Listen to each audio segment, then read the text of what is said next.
is that? It's a cylinder. Here are some common 3D shapes. Does anyone know what this is? What this shape is called? No? It's called a cube. Let's say together, alright? 3, 2, 1. Cube. How about this one? Does anyone know what this shape is called? Cylinder?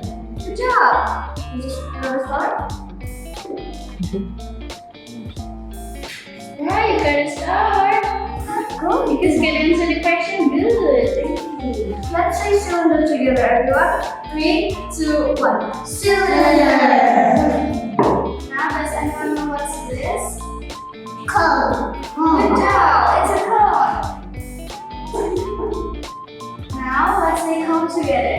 3, 2, 1. Cone. Good job. Does anyone still remember what this is called? Cube. Yes, it's a cube.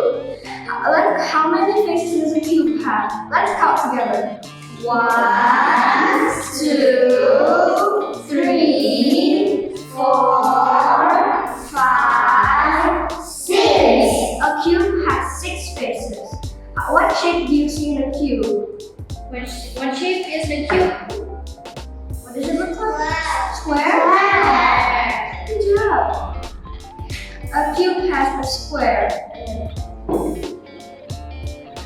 Now, does anyone still remember what this is? Now, let's count how many faces we see in a cone. 1, 2. There's 2 faces in a cone. What shape do you see in a cone? What shape is that? Circle. Good job, it's a circle. Lastly, does anyone still remember what this is called? Cylinder. Yes, it's a cylinder. Let's count how many faces does a cylinder have. 1, 2,